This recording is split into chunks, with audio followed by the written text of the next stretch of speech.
Hare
महायोग पीठे तठेवी मरत्यम वरम पुंडलिकाय दातु मुनिन्द्रे समागत्य तिष्ठन्तमानन्दकन्दं परब्रह्मलिङ्गं भजे पाण्डुरङ्गम् पांडुरंग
नमो सद्गुरु तुकया ज्ञान दीपा प्रकाशा नमो आद्य रूपा अनंता परेशा नमो मंगला मंगलद्वैत हारी नमो कृपे पूर्ण दोषा निवारी तुझे रूप ते पाहू देवी स्वव्यापी तुझी पाऊले शिरू दे ग्रामरूपी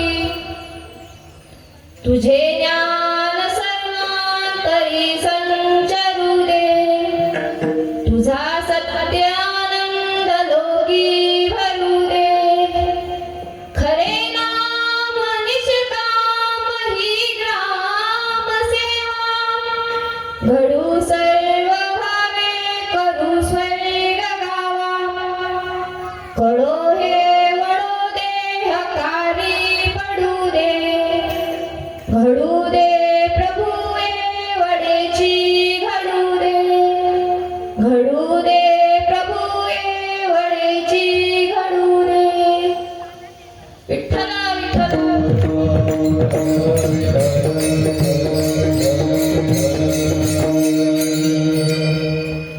ओम नमो सद्गुरु ज्ञान दीपा नमो सद्गुरु सच्चिदानंद रूपा नमो सद्गुरु भास्करा पूर्ण कीर्ती नमो सद्गुरु भास्करा पूर्ण कीर्ती सेवे लागी सेवक झालो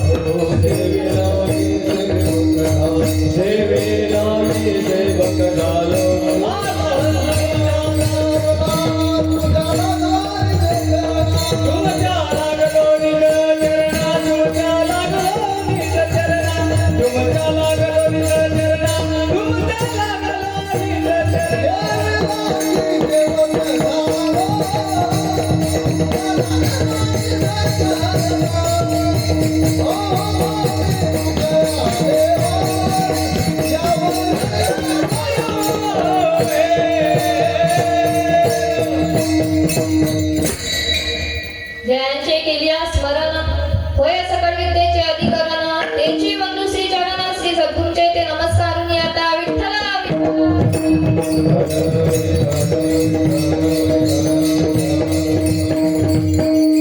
प्रस्तुत प्राप्त प्रसंगी प्राप्त स्थळी प्राप्त वेळी कीर्तन रूपी सेवेकरता निवडलेला अभंग हा अखिल करुणालय गुरुनालय रुक्मिणी प्राण संजीवन जगधारक पंढरीचे परमात्मा ज्ञानियांचे राजे साधिकांचे मायबाप कैवल्य साम्राज्य तेजुनिजी वस्त असणारे अलंकापूर निवासी माझे ज्ञानोबा आहे जे शांतही आहे श्रीमंतही आहे आणि संतही आहे अशा तिन्ही पदव्याच्या महात्म्याला अगदी शोभून दिसतात तसे पैठण निवासी माझे नाथ बाबा ज्यांच्या कीर्तनामध्ये जगाच्या मालकाने नाचावं एवढा ज्यांचा अधिकार होता ते माझे नामदेव राय व जाडूने संसार बैसोलो अंगणी आपल्या संसाराची राख रांगोळी करणारे परमार्थाचे कळस असणारे सुप्रसिद्ध साधू माझे जगद्गुरु तुकोबा राय यांचा फार चरणाचा नसून अवघ्या 4 चरणाचा अभंग आज मी सेवेकरता निवडलेला आहे विठ्ठल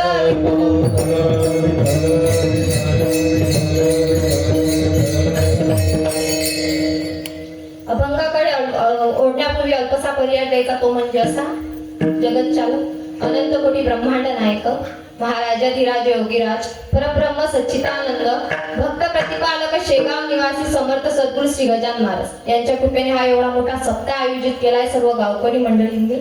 तसेच माझ्या गुरुवर्या हरिभक्त पारायण साधी सोनाली करपेस, तसेच माझे आद्य गुरुवर्य हरिभक्त पारायण विदर्भ गायक कोकिळा गजानन महाराज खोंड यांच्या चरणी नतमस्तक होते आणि माझ्या कीर्तनाला सुरुवात करते. विठ्ठल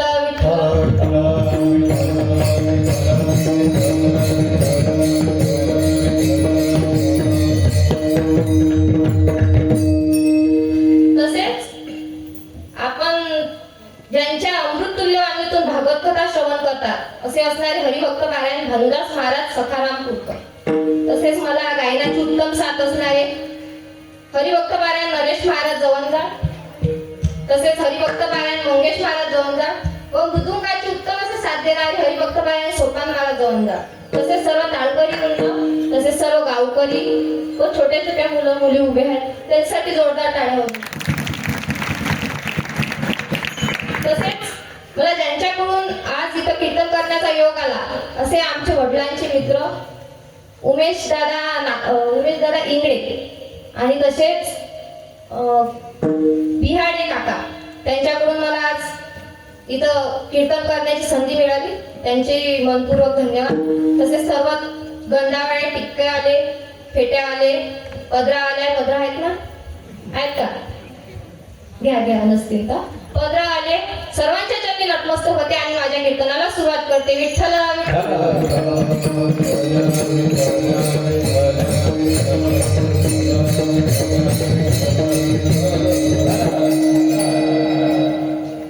कीर्तनाचा सरळ भावार्थ सांगायचा तो म्हणजे असा: हेची व्हावी माझी आस, जन्मोजन्मी तुझा दास.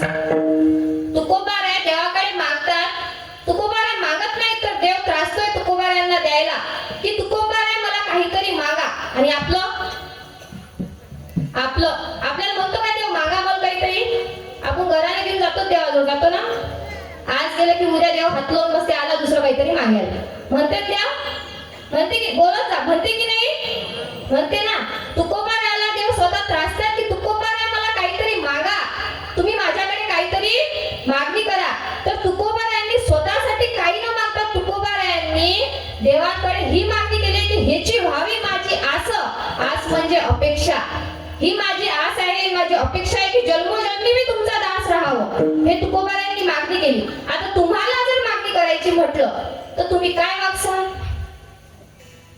काय मागसाल? हेच ना की माझ्याकडे हे जे नसलं ते मागसाल ना. आपल्याकडे जे नाही ते आपण देवाकडे मागू ना. पण तुकोबारायांकडे काही नसताना सुद्धा तुकोबाराय सर्व देवाच्या याच्या सर्व व्यर्थ गमावलं होतं तुकोबारायांनी. तर तुकोबारायांकडे काही नसताना तुकोबारायांनी हीच मागणी केली की ह्याची व्हावी माझी आस, जन्मोजन्मी तुझा दास, अशी मागणी केली होती. आपल्याला जर मागीला सांगितलं ना एकदा सर्वात भोळा देव शंकरजी. आता तो देव म्हटल्यावर सर्वात आधी प्रसन्न होणारा देव म्हणजे भगवान शंकर. त्या देवाला ते देव एका भक्ताला प्रसन्न झाले. कुणाला? बोलत जा, कीर्तन नाही करत, बोलत जा, नाही कीर्तन नाही करत. कोणाला? भक्ताला प्रसन्न झाले की मी तुला प्रसन्न झालो आहे, तुला जे मागायचं ते माग, अशी मागणी केली. मग आता त्याला मागणी केल्यावर ते दोन मित्र एका गावात राहत होते. किती? दोन मित्र. हे बोलतात, तुम्ही बोलत नाही म्हटलं काय? नाही बोलायला नाही सांगितलं? नाही सांगितलं का? नाही सांगितलं यांना बोलायला? बोला ना, नाही सांगितलं का? नाही,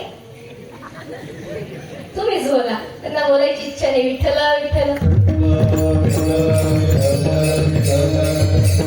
असे दोन मित्र होते, एक सुरेश आणि एक रमेश असे दोन मित्र होते. ते मित्र फक्त म्हणायला होते पण आतून पक्के शत्रू. फक्त बाहेरून दाखवायला मित्र. दोघ जण गावात हिंडायचे आणि एकाने गाडी घेतली की दुसऱ्याने गाडी घेतलीच पाहिजे. एक नाही, दोन घेतल्या पाहिजे. एकाने बंगला बांधले की दुसऱ्याने दोन बंगले बांधलेच पाहिजे, असं काहीच होतं. बाहेरूनच फक्त मित्र होते, आतून शत्रू होते.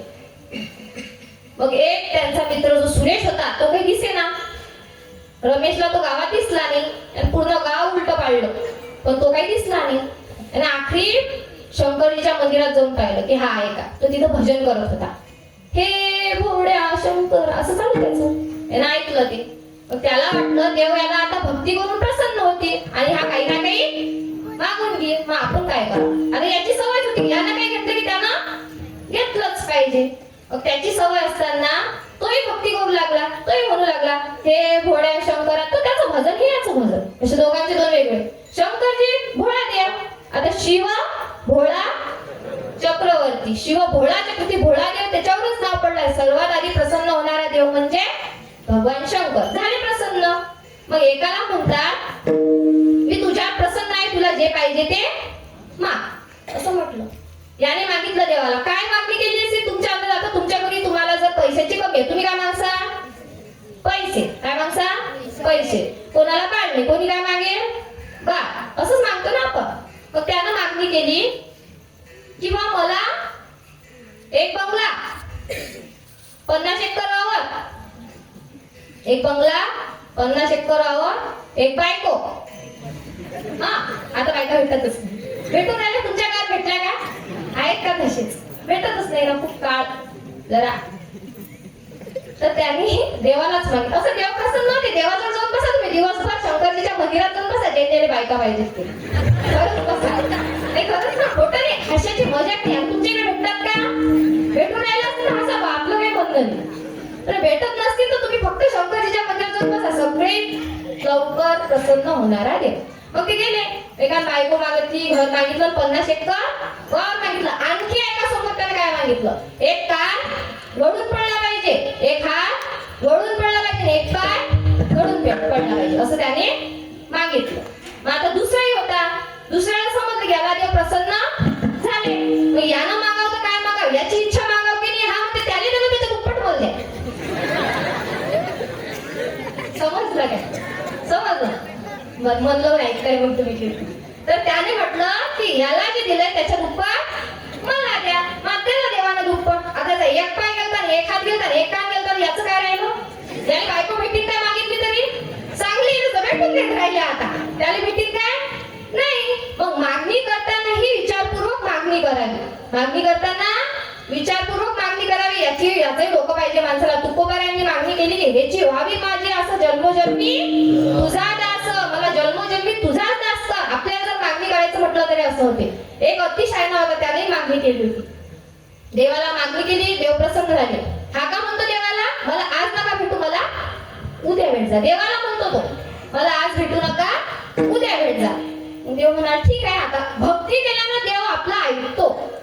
वारकऱ्याची सर्वात मोठी ताकद आहे की भक्ती केल्यानं विश्वाचा मालकही आपल्या म्हटल्याने ऐकतो. फक्त भक्ती मनापासून केलेली पाहिजे. मग तो प्रसन्न झालेला देव. ते म्हणाले की माग तुला काय पाहिजे. तो म्हणाला मला आज नका भेटू, उद्या भेट. तो गेला घरी.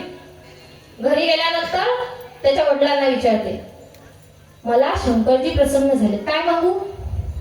त्याच्या वडिलांनी म्हणावं, काय म्हणावं तुमच्या अंदाजे? त्याला जी अपेक्षा असेल ते मागितलं की माझी अपेक्षा आहे की सोनं माग, 5-6 किलो सोनं माग.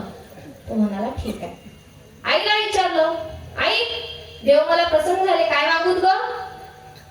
त्याची आई म्हणाली, मी डोळ्यानं आंधळी आहे, मला डोळे माग. मग आता झाल्या दोघीच्या अपेक्षा. आता राहिली कोण? बायको. राहिली कोण?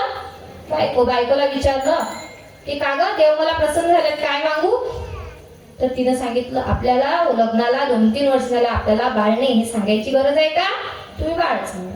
मग आता प्रसन्न झाल्यानंतर देवाने सांगितलं होतं तुला मागणी एकच करायची आहे. मग एका मागणीत मागण्या किती झाल्या? 3. मग आता यानं मागावं तर मग लोक पाहिजे ना मागायला. यानं काय मागितलं असेल देवाकडे जाऊन? हा देवाजवळ गेला. देवाला काय म्हणतो माहिती का? आता तुम्ही मला प्रसन्न झाले, आता मी तुम्हाला मागणी होतो. मागण्या किती आहे? देव म्हणाला शांतपणा नको बोलू, एकच मागणी आहे. मग मागणी एकच आहे म्हटल्यावर मग तो म्हणते बर. त्यानं म्हटलं, माझ्या आईला उघड्या डोळ्यांनी सोन्याच्या पाळण्यात माझं बाळ पाहायचं आहे. समजलं का? समजलं? विठ्ठल विठ्ठल.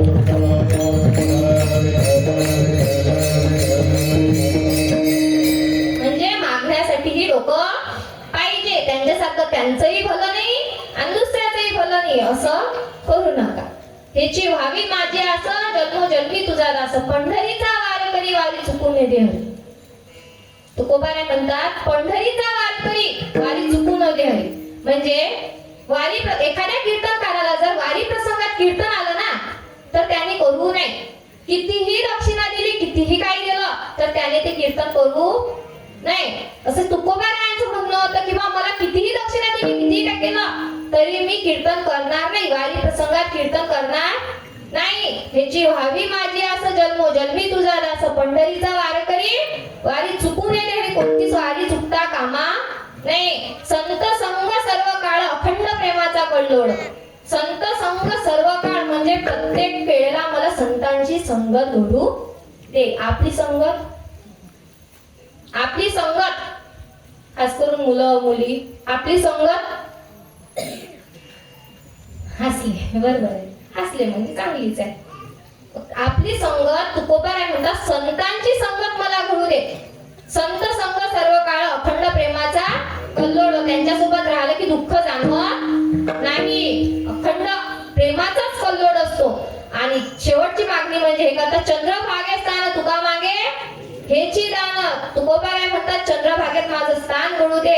आणि एवढंच दान एवढंच माझं मागणं आहे. हे झाला अभंगाचा सरळ सरळ भावार्थ. विठ्ठल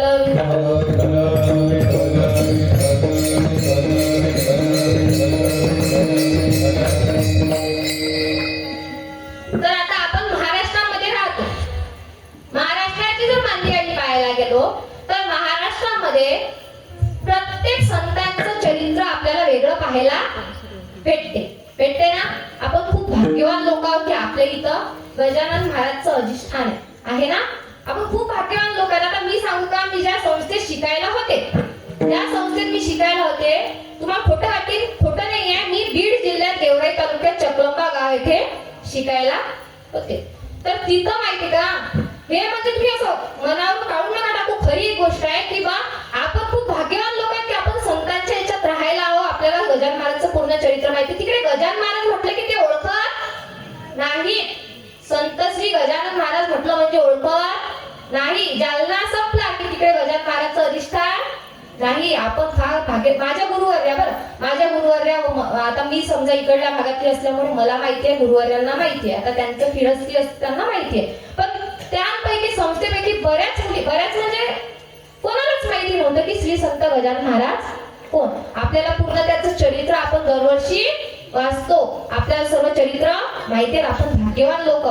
आपल्या संतांच्या आपल्याला या महाराष्ट्रामध्ये संतांची मांदियाळी पाहायला भेटते. आणि आपल्या विदर्भामध्ये सर्वात मोठी विदर्भाची पंढरी म्हटल्या जाते ती म्हणजे संत श्री गजानन महाराज. आपण भाग्यवान लोक आहोत. म्हणून आपल्या या पवित्र याला असं प्रमाण दिलेलं आहे. पवित्र ते गुण पावन तोरे जेते हरी नाम जपू घे जेते हरी नाम जपू घे जेते हरी नाम जपू घे पवित्र ते गुण पावन तोरे जेते हरी नाम जपू घे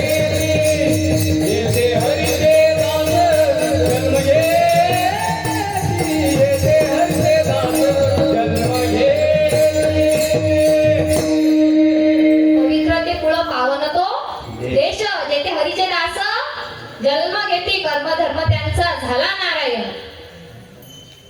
पवित्र तो देश आहे. पवित्र ते कुळ आहे जेथे हरीचे दास जन्म घेतात. आपण पवित्र आहोत. आपले पवित्र कुळ आहेत ना. तर आपण म्हणजे ते केलंय संतांनी पवित्र पण आपण ते अपवित्र करतोय. आता ज्या घटना घडतात त्याच्यावरून आपण ते अपवित्र करतोय. ते केलंय संतांनी पण त्याला आपल्याला नाव द्यावं लागतंय. आता पवित्र ते कुळ पावन तो देश जेथे हरीचे दास जन्म घेती कर्मधर्म त्यांचा झाला नारायण. म्हणजे कर्मधर्म म्हणजे आता आपण आता इथं भागवत आहे ना आहेच कारण संतांनी इथं अधिष्ठान ठेवलंय. म्हणून आपण भाग्यवान मंडळी आहोत सर्व. त्यामुळे आपल्याला हे करावं लागतं. आता या महाराष्ट्रामध्ये संतांनी हे करून ठेवलंय. काय करून ठेवलंय? पवित्र करून ठेवलंय. संतांची मांदियाळी पाहायला भेटते. आता संतांच्या मांदियाळीमध्ये पाहायला गेलं तर या महाराष्ट्राच्या भूमीला 3 लोकांचं फार मोठं योगदान आहे. कोणाचं? 3 लोकांचं. सती, संत आणि शूर. सती, संत आणि शूर, 3 लोकांचं. आता सतीने काय करायचं? लेकराला संस्कार लावायचे. संतांनी काय करायचं? संस्कृती सांभाळायची. आणि शूरांनी काय करायचं? देशाचं रक्षण करायचं. असे हे 3 महत्वाचे आहेत. सती संत शूर, 3 सजावत देश को. सती संत आणि शूर, 3 लजावत देश को. कपटी कायर आणि क्रूर. समजलं का? 3 आपल्या देशालाच मोठं करतात आणि 3 आपल्या यालाच. आता आपण म्हणतो मांजर आडवी गेली, म्हणतो की नाही? मांजर आडवी गेल्यावर लोक काय म्हणतात? आता काम होत नाही. मांजर आडवी 100 मांजर आडव्या जाऊ द्या ना, 100 काहीच होत नाही. एक माणूस आडवा गेला तर सगळं काही होते. काय म्हणताय तुमचं? सांगा. 100ही मांजर आडव्या गेल्या तर काहीच होत नाही. मुक्का जनावर आहे ते, जाणार नाही का? त्याचा रस्ता त्याला शोधून, आपल्याला भेटते ते गेलं की त्याचा रस्ता तो शोधणारच आहे. आपण म्हणतो ते गेली म्हणजे काम होत नाही, असं नाही. 100ही 1000ही मांजरा कुत्रे आडवे गेले तर काहीच होत नसते. एक माणूस आडवा गेला की झालं. हा सप्ताह पण पळते ना.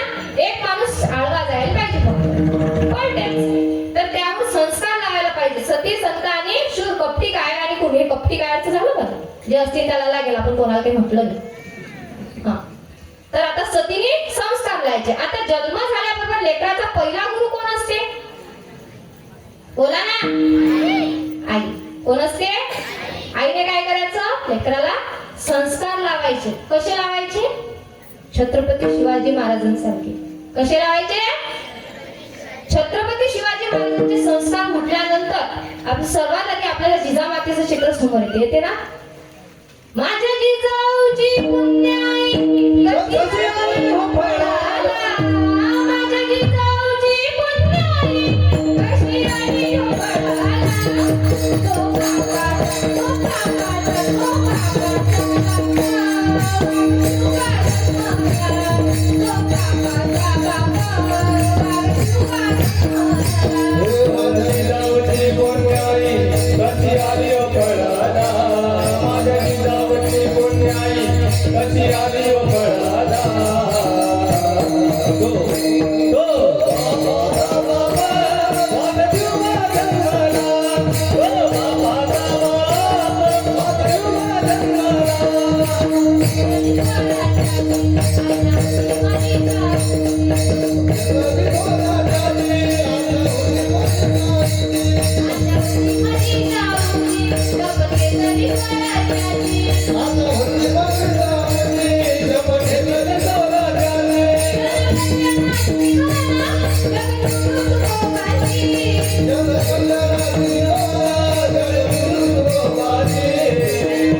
जिजाऊ आई साहेबांसारखे. आजची आई काय म्हणते? आता समजा पोरानं काही कांड केलं. कांड म्हणजे घरातलं वर, बाहेरचं नाही म्हटलं, घरातलं. तुम्ही गलत अर्थ काढता, तुमचे डोके खराब म्हणजे काय म्हणते. मग आता पोरानं काहीतरी कांड केलं, पोरीचं नाही, घरातलं भांडण फोडला समजा. आईची जिवारी येते की नाही? मग बाबा जर बाजूला बसलेले असले आणि आई जर चहा आणत असेल आणि पोराच्या हाताला कप पडला तर बाबा त्याला ओरडतात की नाही? एखादी चापट मारायला जातात. हे काय म्हणते? मार नका त्याने म्हणते की काय म्हणते बाई? मार नका त्याने. मग त्याला सोडायचं की धरायचं? संस्कार लावून दिलेत म्हटलं अशाची गोष्ट नाही. संस्कार लावून तिला सोडा, त्याला सोडायचं,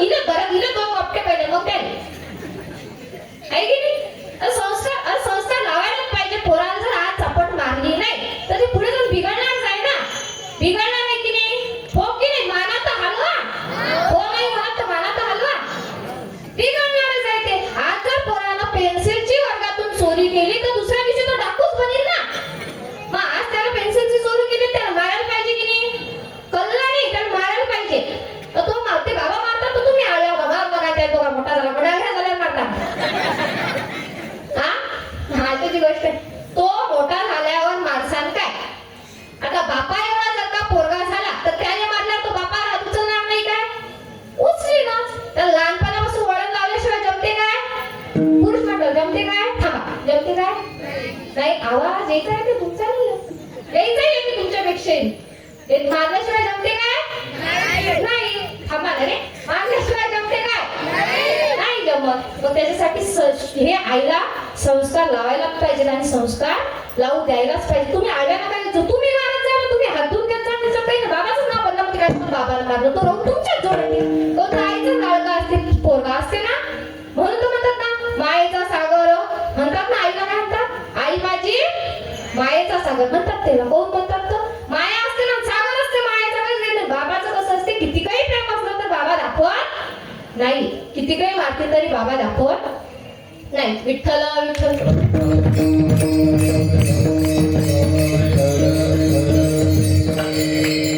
आता शिवाजी महाराजांचं कसं होतं माहिती का? असं विचारावं वाटतं एखाद्या दिवशी शिवाजी महाराजांचे मावळे म्हणून तरी जगा. शिवाजी महाराजांसारखं कोणालाच होता येणार नाही. तुमच्यापैकी कोणालाच होता येणार नाही. शिवाजी महाराजांसारखं नेतृत्व होणारच नाही, कधीच होणार नाही. होईल का?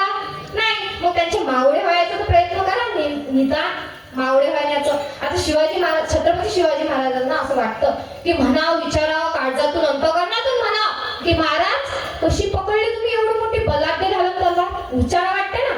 त्यांची तलवार किती भारी होती, ती उचलत होती ना. मग आता कशी महाराज कशी उचलली तुम्ही बलाढ्य घालून तलवार? आज तुमचा मावळा हा चहाचा कप उचलताना हा लटलट कापतोय. कशी सांभाळली तुम्ही एवढी मोठी प्रजा आणि जिजाऊ साहेबांची आण. आज तुमचा मावळा हा पाण्याची ताण बियर पिऊन भागवतोय. काय करू? बियर पिऊन भागवतोय ना. जे एवढ्या आप मैं काहीच नाही बाबा आपलं. तुम्ही होऊन गेला तर पाण्याची ताण मावळा बियर पिऊन भागवतोय. महाराज कशी सांभाळली तुम्ही एवढी मोठी प्रजा आणि जिजाऊ साहेबांची आण? हे विचारावं वाटतं ना. विचारावं वाटतं. आता महाराजांवर बी अनेक संकट आली पण त्यांनी कधी आत्महत्या केली काय? नाही. आज जर या मुलांचा पेपर अवघड गेला की आत्महत्या. आई बोलली की आत्महत्या, बाबा बोलली की आत्महत्या, पोरीनं धोका दिला की आत्महत्या आहेच ना. नाही, खरी परिस्थिती आहे. शिवाजी महाराजांवर हे अनेक संकट आली पण त्यांच्या मनात कधीच विचार आला नाही की आत्महत्या करावी. आपल्याला जर पेपर अवघड गेला तर आपण आत्महत्या करतो. आपलं जर टेन्शन आलं तर आपण आत्महत्या करतो. आई बाबा बोलले तर आत्महत्या करतो. त्या पोरीनं 2 दिवसाच्या पोरीला येईल जर धोका दिला तर आपण आत्महत्या करतो ना. खरी परिस्थिती, थांबा, खरी परिस्थिती आहे ना. तरुण मित्रमंडळ आहे, तरुण भाविक आहेत सर्व. तर म्हणजे सर्वच तरणा भागवंत हरी नटे हरी कीर्तनात. तरणा भागवंत तरुणांचीच गरज आहे सध्या या पिढी, तरुणांचीच. यांचं काय हे रागणं काही नाही. आता कसं आहे माहिती काय? यांचं कसं आहे माहिती? यांचंच नाही, सर्व जे म्हातारे असतील त्यांचे. आता कीर्तनाला म्हटल्यावर माहिती काय? MH 65 वयाची पासिंग कर.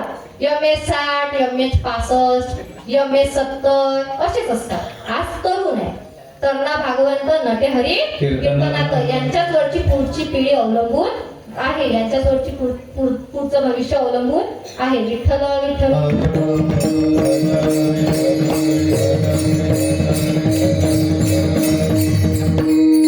हे झालं सतीचं. सतीला काय करायचे? संस्कार लावायचे. आता सती म्हटल्यावर माणसाचा 2दा जन्म होतो. किती वेळा होतो? 2दा. एक वेळा आईच्या कुशीतून, दुसऱ्या वेळा जेव्हा गुरु करतो तेव्हा. आपण जेव्हा गुरु करतो तेव्हा माणसाचा 2रा जन्म होतो. तुम्ही म्हणता काय? नाही, खरी परिस्थिती आहे. जेव्हा माणसाला गुरु केला तेव्हा 2ऱ्यांदा जन्म होतो. म्हणून तर म्हणतात ना, गुरु माझं गणगोत, गुरु हीच माऊली, गुरु स्पर्श दूर करी दुःखाची चाहुली, गुरु भेटीसाठी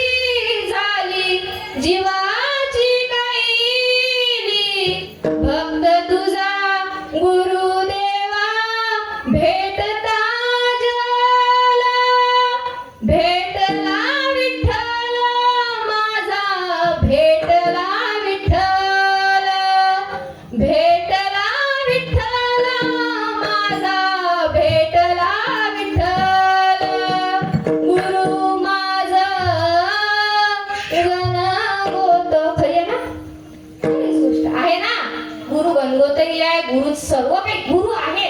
मायबाप सोडल्यानंतर आपण त्याला गुरु मानतो ना, तो खरोखर आहे. मला अनुभव आहे. गुरु माणसाचा गुरु सर्वच काही आहे. मानून पहा, गुरुच्या चरणात जाऊन पहा. एक वेळ माणसाचा दोनदा जन्म होतो. एक वेळ एक वेळ आईच्या उदरातून आणि दुसरा जेव्हा गुरु करतो तेव्हा. हे झालं सतीचे संस्कार. आता सतीचे संस्कार झाल्यानंतर आपल्याला संतांचं पाहायचं आहे. संत काय करतात माहिती का? जो जीव वाप मार्गावर भटकतो म्हणजे वाईट मार्गावर भटकतो त्याला चांगल्या मार्गावर आणायचं काम करतात. काय करतात? काम. आता जागा रे बहिणो जागा, आता जागा रे बहिणो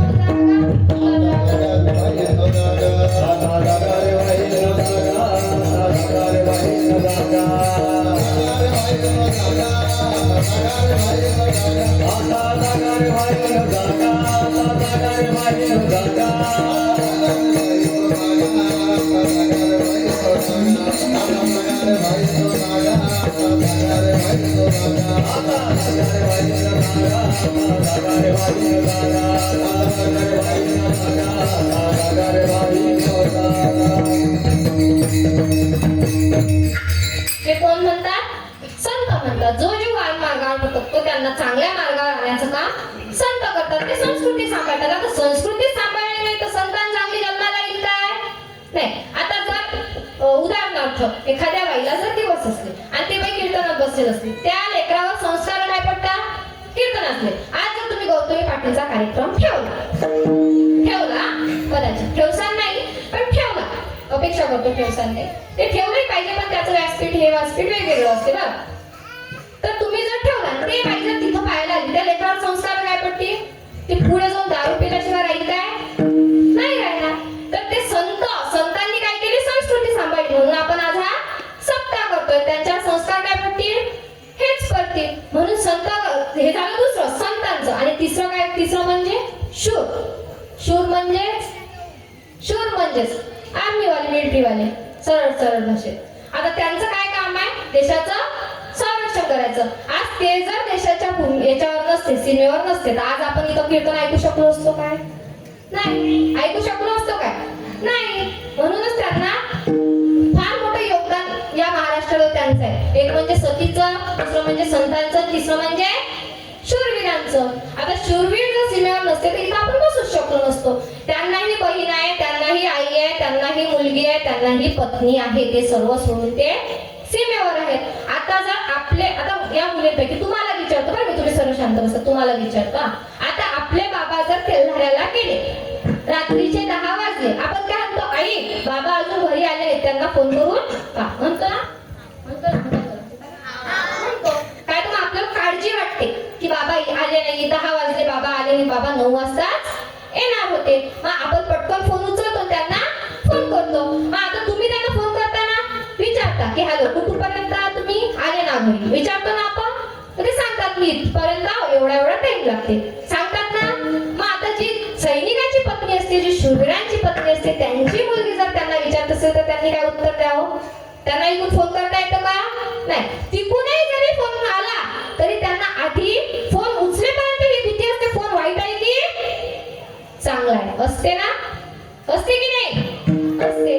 कारण त्यांना माहित नाही ना फोन वाईट आहे की चांगला आहे म्हणून, कारण ते सीमेवर आहेत. म्हणून म्हणतात ना त्यांना, अलवारो पे सरवार दिए, अंगारों पे जिस्म जलाया है, तब जाके कही हमने सर पे ये केसरी रंग सजाया है. कोण सजवला? त्या गाण्याचा अर्थ म्हटलं म्हणून राहिली बा पोरगी, म्हणून राहिली बा कीर्तनकार, असं म्हणून नका. त्याचा अर्थ लक्षात घ्या. काय अर्थ? अलवारों पे सरवार दिए, अंगारों में जिस्म जलाए, तब जाके कही हमने सर पे ये केसरी रंग सजाया. आता झेंडा जर केसरी कलरचा आहे, तो झेंडा आता घ्यावा म्हटलं, तो झेंडा राहण्यासाठी सीमेवर शोधते. हे लागतील ना, शूरवीर लागतील ना, त्याच्याशिवाय भागणार आहे का? नाही. म्हणून शूरवीरांचं फार मोठं योगदान या देशाला आहे, आपल्या भूमीला आहे. विठ्ठल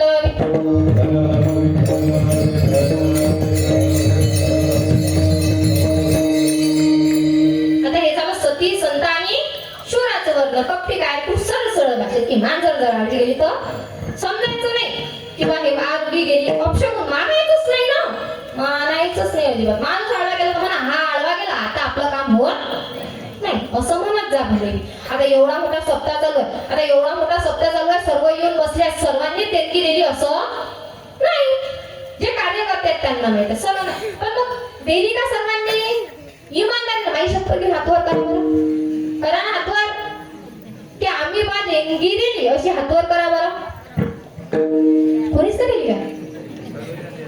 सर्वांनीच दिलाय का?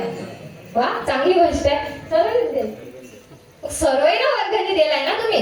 मग आता हा एवढा मोठा कार्यक्रम चालू आहे, आता चालते बा. आता मी आल्याबरोबर मी सर्वांची नाव घेतली ना. मग त्याच्यात आमचे राजेश काका असतील, त्याच्यात आमचे जे उमेश काका असतील, त्यांचं नाव घेतलं. आता तुम्ही म्हणसाल कीर्तनकाराने याचं नाव घेतलं, आमचं काही घेतलं नाही, आम्ही काही पट्टी देत ना, असं होतेच ना. त्याचं नाव घेतलं, आमचं काय घेतलं, आमचं काही नाही, आम्ही पट्टी देत नाही, असंच असतेच. तुम्ही हो म्हणा नाही म्हणा, पण याच्यामध्ये असे बहुतेक लोक आहेत की त्यांनी वर्गणी दिलेली नाही, सत्मार्गाला लावलेली नाही. ते अंमल काही घेतले नाही, बोलायचं नाही सांगितलंय, कारण की ते काळाची गरज आहे, ती बोलायला नाही सांगतात संत. म्हणून सांगते की आम्ही म्हणजे मी नाही बरं, कार्यकर्त्यांच्या यादीमध्ये जर का तुमचं नाव नसेल तर तुमचं नाव हे देवाच्या यादीत आहे. कशा करता? तुम्ही वर्गणी दिली नाही म्हणून. गजान महाराज बसलं की बा कोण वर्गणी दिली कोण नाही दिली, ते दिसतेच ना. कार्यकर्त्यांनी जर का नाही सांगितलं, त्यांना नाही समजणार का? समजते. तुमचं तुम्ही पाहून घ्या. विठ्ठला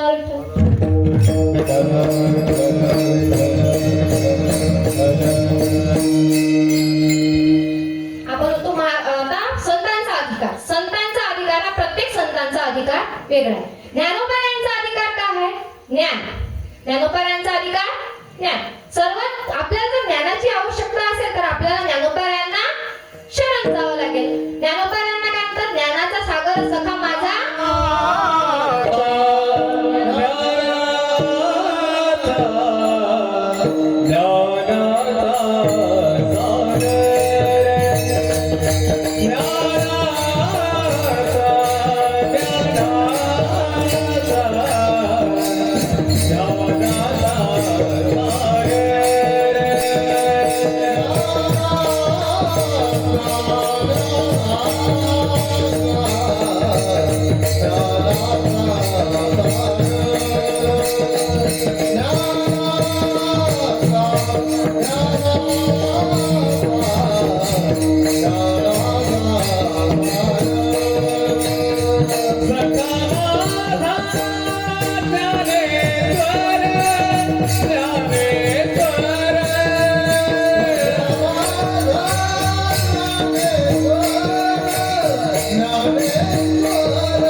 यारे यारे लाल थोर यारे यारे लाल थोर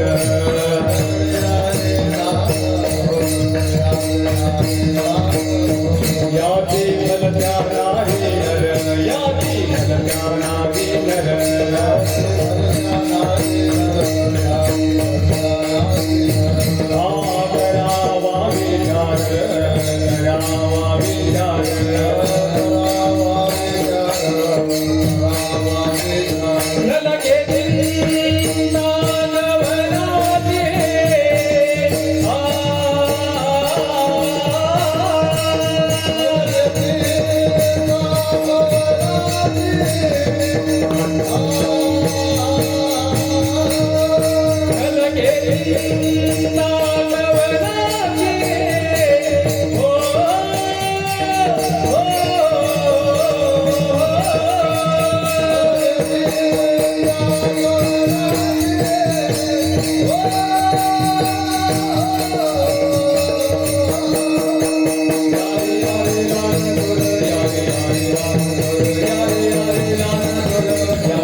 स्पेशल स्पेशल कोणासाठी कोणासाठी हा कोणासाठी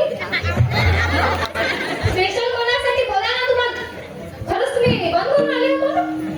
कोणासाठी स्पेशल हा बा कोणासाठी शांत बसा नाही कोणासाठी तुम्ही शांत बसा नाही हो. कोणासाठी तरुण कोणासाठी काही खरं नाहीये काही तुमचं भविष्यच खरं नाही काहीच नाही विठ्ठला विठ्ठल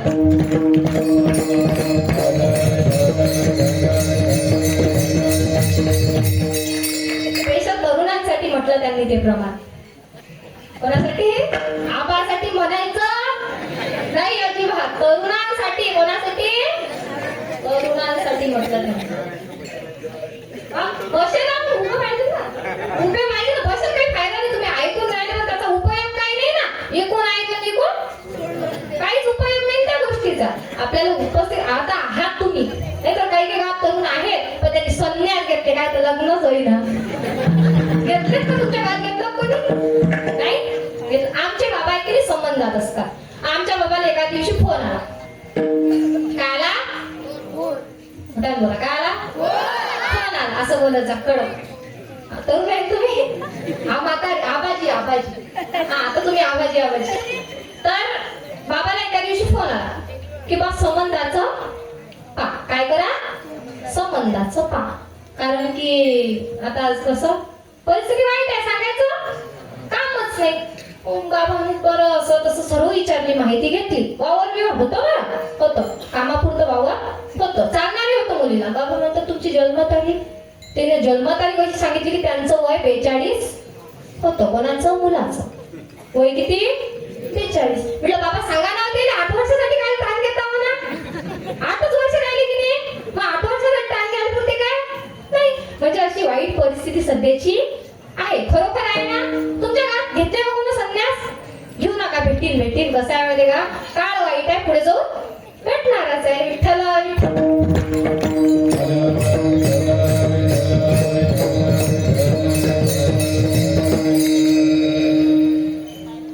हे झालं ज्ञानोपारायणचं की ज्ञानाचा सागर सखा माझा ज्ञानेश्वर आता हे झालं ज्ञानोपारायणचं चरित्र प्रत्येक संतांकडून वेगवेगळं शिकण्यासारखं आहे आपल्याला जर आता नाथ महाराजांचा अधिकार पाहायला गेला नाथ महाराजांचं जर पाहायला गेलं तर नाथ महाराजांच्या घरी देवाच्या मालकानं विश्वाच्या मालकानं देवानं स्वतः कावडीनं 36 वर्ष पाणी भरलं कोणाची इथं नाथ महाराजांची इथं कोणा देवानं 36 वर्ष काय मोबदला दिला असेल नाथ महाराजांनी देवाला आता जर आपण कामाला बाई ठेवली तर ती बाई काय म्हणते की मला 2000 रुपये तरी महिन्याचे भांडे घासण्यापुरते लागतील काय करायसाठी भांडे म्हणते ना मग आता तो विश्वाचा मालक होता त्यांना काय मोबदला दिला असेल नाथ महाराजांनी त्यांच्या पत्नीचे लुगडे धुण्याकरिता विश्वाचा मालक असायचा कोणाचा विश्वाचा मालक कोणाचे लुगडे धुण्याकरिता नाथ महाराजांच्या पत्नीचे काय अधिकार असेल त्याचा विचार करा कावडीने पाणी ज्या घरी चक्र पाणी वाहे अनन्य भक्ती भावे निळा वंदिताची कावडीने पाणी ज्या घरी चक्र पाणी वाहे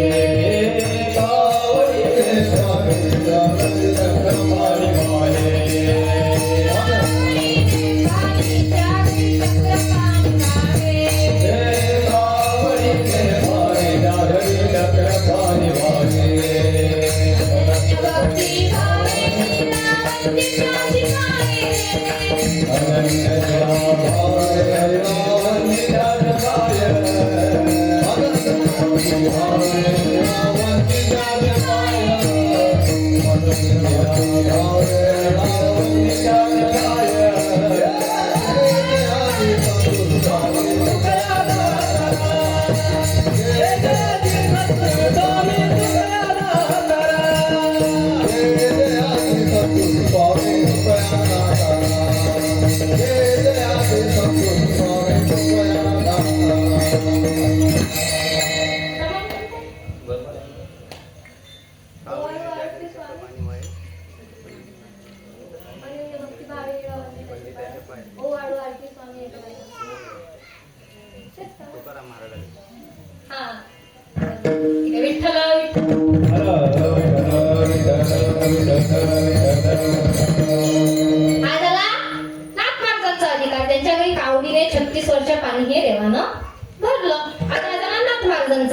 ज्ञानोबारायांचा अधिकार झाला. आता तुकोबारायांचा अधिकार सांगू. तुकोबारायांचा अधिकार सांगायचा आहे. मी सांगतो आपली जर आता जिल्ह्याचा कोण असते, मुख्य जिल्ह्याचा कोण असते, मला समजा ते राजकारणातलं जिल्ह्याचा कोण असते, जिल्हा अधिकारी असते ना. काय असते, जिल्हा अधिकारीच असते ना. मग आता जाऊ द्या, तालुक्याचं सांगा मला समजत नाही का राजकारणाला बरंच. तर तालुक्याचा मुख्य कोण असते, अध्यक्ष म्हणतात की काय म्हणतात, बोला ना, कोण असते, हा तहसीलदार असते का. मग आता तुमच्या गावातल्या पैकी तरुण असो वृद्ध असो सर्वांपैकी बरं तुमच्या कोणापैकी जर तहसीलदाराची ओळख असली तर गावात 4 जणांना सांगतो आपण, 4 नाही 10 जणांना सांगतो की माई तहसीलदाराची ओळख आहे, सांगतो ना, हो की नाही, सांगतो. तहसीलदार माझ्या ओळखीचा आहे, मुख्यमंत्री माझ्या किती छातीवर फुकते ना, अशी किती फुकते बरं. किंवा तहसीलदार माझ्या ओळखीचा आहे, कोण असते तो, फक्त तालुक्याचा, कोण असते, फक्त तालुक्याचा. आता तुकोबार यांचं म्हटलं जगाचा मालक त्यांचा सोबत होता, त्यांना किती गर्व असायला पाहिजे होता, असायला पाहिजे होता ना. तुकोबार यांच्या सोबत जगाचा मालक होता, त्यांना गर्व असायला पाहिजे होता. त्यांना कवडीचाही गर्व नव्हता, दमला कवडी याचाही गर्व नव्हता. तेच तुकोबार आपल्याला अभंगाच्या पहिल्या चरणात सांगतात की देवाकडे मागणी कशी करा.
जगद्गुरु तुकोबार म्हणतात अभंगात तुमची व्हावी माझी आस. याचा सरळ सरळ सांगितलं, पण विस्तार करून सांगायला तो म्हणजे असा की एक व्यक्ती नाही म्हणता येणार, देव म्हणजे एका जणाने असंच आईला श्राप दिला होता. कोणाला, आईला श्राप दिला होता. तो होता अरुण. कोण होता, अरुण. त्याचं नाव, तो व्हिडिओ काढतात ते, त्याच्याकडे लक्ष द्यायचं काहीच गरज नाही. मग विठ्ठल विठ्ठल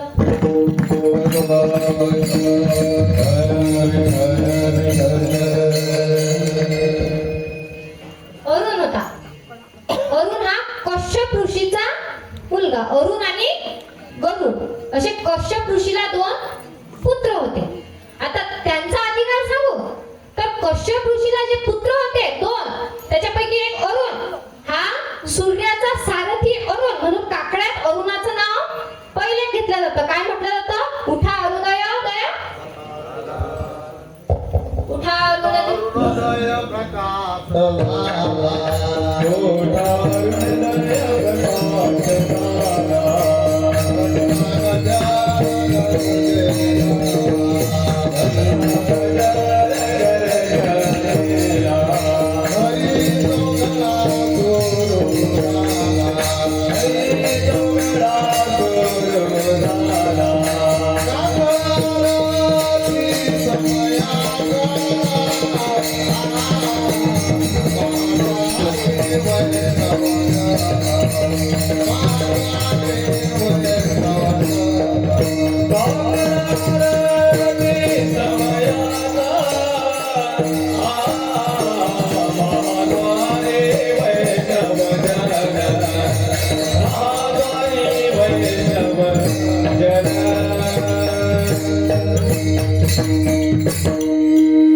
अरुण हा कश्यप ऋषीचा. आता कश्यप ऋषीला 13 पत्न्या होत्या. किती होत्या? 13 पत्न्या. त्यांच्यापैकी एक होती विंता, जिला पक्षी झाले. विंताला पक्षी झाले. कद्रूला साप झाली. काष्टाला झाडं झाली. अशा नाना प्रकारच्या 13 बायका ह्या कश्यप ऋषीला होता. साधारण असेल का तो माणूस? असेल. ज्यांना 13 पत्न्या होत्या त्यांच्यापैकी विश्वाची निर्मिती आहे, त्याच्यापैकी पूर्ण विश्वाची निर्मिती आहे. तो माणूस साधा असेल का? तो काही तंबाखू गुटखा खाणारा नव्हता. होता का? नाही. तो विश्वाची निर्मिती ज्याच्याकडून होती तो साधारण असे का? त्या वरुणाच्या आईने म्हणजेच विनतेने स्वामी जवळ गेली. म्हणजे स्वामी म्हणतात बरं आता सारखं नाही, म्हणजे सांगू का, पतीला नावाने बोलत नव्हते ते स्वामी किंवा मालक असे म्हणत होते. आपण काय म्हणतो पिंटे म्हणतात. खूप जण म्हणतात माहिती का, ज्याचं नवीन लग्न व्हायला गे आणि खास करून म्हणजे लव्ह मॅरेज आहे ना, ते का म्हणते सतीश इकडे या ना. आहे का कोणी सतीश? आहे का? मी तुम्हाला नाही म्हटलं बरं, असंच नाव घेतलं सहज. म्हणतो ना आपण सतीश, नाही तर मग श्याम म्हणतो ना, म्हणतो.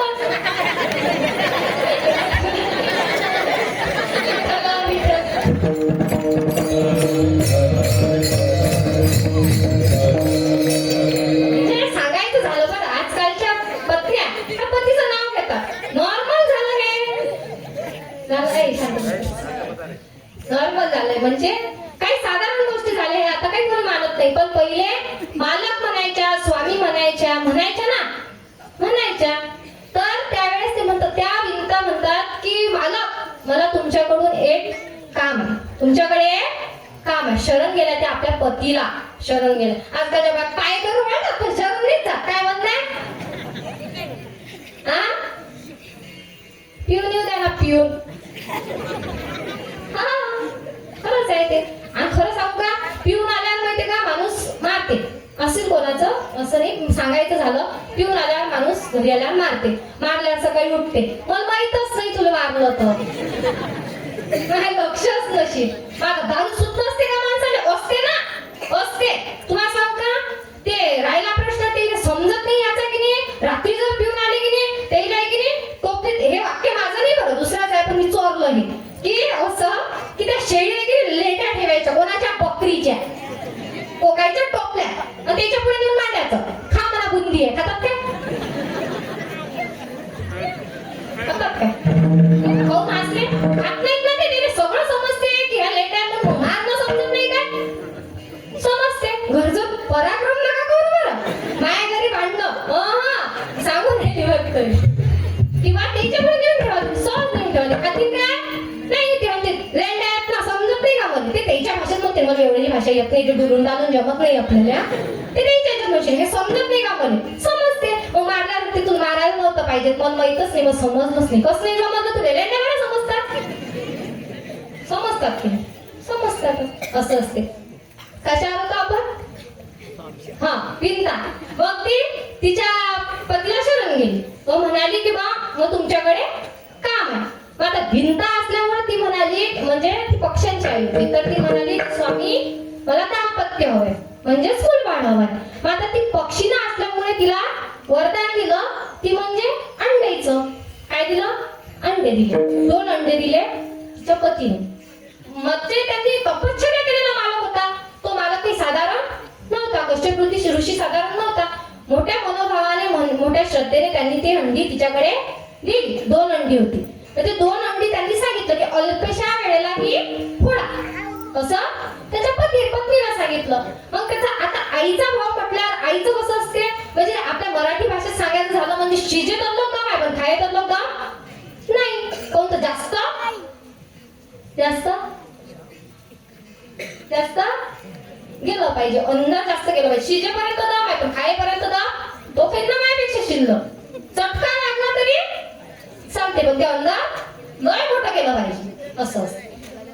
त्यांना दम नव्हता निघत. तर त्यांनी जे गरुड होते त्यांना वेळेवर फोडलं, पण जे अरुण होते त्यांना अल्पशा लवकर वेळेत फोडलं. काय केलं? लवकर फोडलं. तर अरुण जेव्हा जन्माला आले तेव्हा अरुणाला हातपाय नव्हते, म्हणजे हातपाय म्हणजे पाय नव्हते आणि पंख नव्हते, कारण ते पक्षी होते. तर अल्पशा वेळेला असं अंड फोडल्यामुळे त्यांना पाय नव्हते आणि पंखही नव्हते. आणि गरुडाला संपूर्ण शरीर होतं. गरुड गरुड काय असेल, गरुडाचा अधिकार काय असेल, तर गरुडाने विश्वाच्या मालकाला विष्णुदेवाला पाठीवर घेतलाय. म्हणून म्हणतात ना गरुडावर बैसून माझा कैवारी आला म्हणतात ना. तर ते झालं गरुडाचं. मग आता गरुडाला म्हणजे वेळेवर फोडल्यानंतर गरुड पूर्ण शरीराच्या बाहेर आले, पण अरुण राहिले तसेच. तर अरुणाने आपल्या मातेला शाप दिला होता. काय दिला होता? शाप दिला होता की मला तू दादा पूर्ण शरीराचा बाहेर आला, पण मला तू अर्ध्या शरीराचं बाहेर काढलं. मी तुला शाप देतो की तुला सवतीच्या हातचे भांडे घासावे लागतील. काय करावे लागतील असा शाप दिला होता. कोणी? अरुणाने आपल्या आईला. मग आता जन्म झाल्यानंतर आता ते देव होते त्यांना बोलता येत होतो समजा. आता जन्म झाल्यानंतर समज नसते ना, आता ते देव असले तरी लहानच म्हणावं लागेल ना. समज त्यांनी शाप देऊन टाकला, पण काही कालांतराने त्यांच्या लक्षात आलं की आपण आईला चुकीचा शाप दिला तसं त्यांच्या लक्षात आलं. मग आता लक्षात आलं, पण मग वेळेवर करायचं तरी काय की आपल्या आईला या शापातून आपण या शापातून मुक्त व्हाय करता आईला शाप दिला, पण तो लागला कोणाला? यांना. कारण की आईला शाप दिल्यानंतर आईला शाप देऊन काही फायदाच नाही ना, आईलाही असते. मग तो शापातून मुक्त होण्याकरता अरुणाने खूप प्रयत्न केले. पहिले तर सूर्यनारायणाची सारथी होती म्हणून सूर्यनारायणाकडे गेले आणि सूर्यनारायणाला म्हणाले की देवा मी गेले इतके दिवस झाले तुमचा रथ चालवतोय. मोठं झाल्यानंतर लक्षात आलं की आपण चुकीचे शब्द बोलतोय. तेव्हा अरुण गेले देवाकडं आणि सूर्यनारायणाला म्हणू लागले की मी एवढे दिवस झाले तुमचा रथ चालवतोय, मी कधी यातून पळ काढली नाही, मी कधी तुम्हाला काही मागितलं का नाही, प्रत्येक कामात तुमच्याशी राहिलोच, प्रत्येक कामात तुमच्याशी तत्पर राहिलोच, तर मी कधी पळ काढली नाही, पण आज मला सुट्टी पाहिजे आपल्या भाषेत. असं अरुण कोणाला म्हणाला सांगा? ऐकून आलं ना कीर्तन? हा सूर्यनारायणाला म्हटले ना. त्यांचं लक्ष तुमचं नाही का लक्ष आहे ना. तर सूर्यनारायणाला म्हणाले किंवा मला सुट्टी पाहिजे. सूर्यनारायण म्हणाले का? ते म्हणत की मला पृथ्वीवर जायचंय. कोण म्हणाले? अरुण. मला पृथ्वीवर जायचंय, मला माणसाचा जन्म द्या. तेव्हा सूर्यनारायण म्हणाले तथास्तु. काय म्हणाले? तथास्तु. आता तथास्तु म्हटल्याबरोबर त्यांना पंखही नव्हते आणि पायही नव्हते. आता सूर्यनारायण तथास्तु म्हटल्याबरोबर ते जन्माला कसे येतील मानवरूपी? तसेच त्यांनी असं म्हटलं का की मला पूर्ण शरीर द्या? त्यांनी असंच म्हटलं ना की मला फक्त माणसाचं शरीर द्या. त्यांना हातही नव्हते आणि पायही नव्हते. जेव्हा ते मानव जन्माला आले तेव्हा त्यांना हातही नव्हते आणि पाय नव्हते. ते जन्माला आल्यानंतर ते कुर्मादास झाले. कोण झाले? कुर्मादास. लहुड गावला कुर्मादासची समाधी आहे ना. कोणाकोणाला माहिती आहे म्हणून हातवर करा बरं. हातवर येतं बघा. कोणी गेलं नाही? कोणी गेलं नाही का? नाही गेलेस तर पा की लहुड गावला कुर्मादासांची समाधी आहे. कुर्मादास माहिती आहे पृथ्वीवर आल्यानंतर भानुदास महाराजांच्या कीर्तनाला गेले. आता तुम्ही कसे माझ्या कीर्तनाला आले? भानुदास महाराजांना एवढा अधिकार नाहीये आपला, पण तुम्ही असे माझ्या कीर्तनाला आले. असेच अरुणही त्यांच्या कीर्तनाला. भानुदास महाराज कोण होते माहिती का? नाथ महाराजांचे वडील भानुदास महाराज ते आले आणि त्यांचं कीर्तन होतं. त्यांच्या कीर्तनात कुर्मादास महाराज बसले आणि त्यांनी ते कीर्तन श्रवण केलं. कीर्तनातून त्यांनी आता जर आपल्याला ऍडव्हर्टाइजमेंट करायची असली किंवा या गावाला कीर्तन आहे असं जर करायचं असं आपण कीर्तन झाल्यानंतर सांगतो ना, सांगतो. तर आता त्यांनीही भानुदास महाराजांना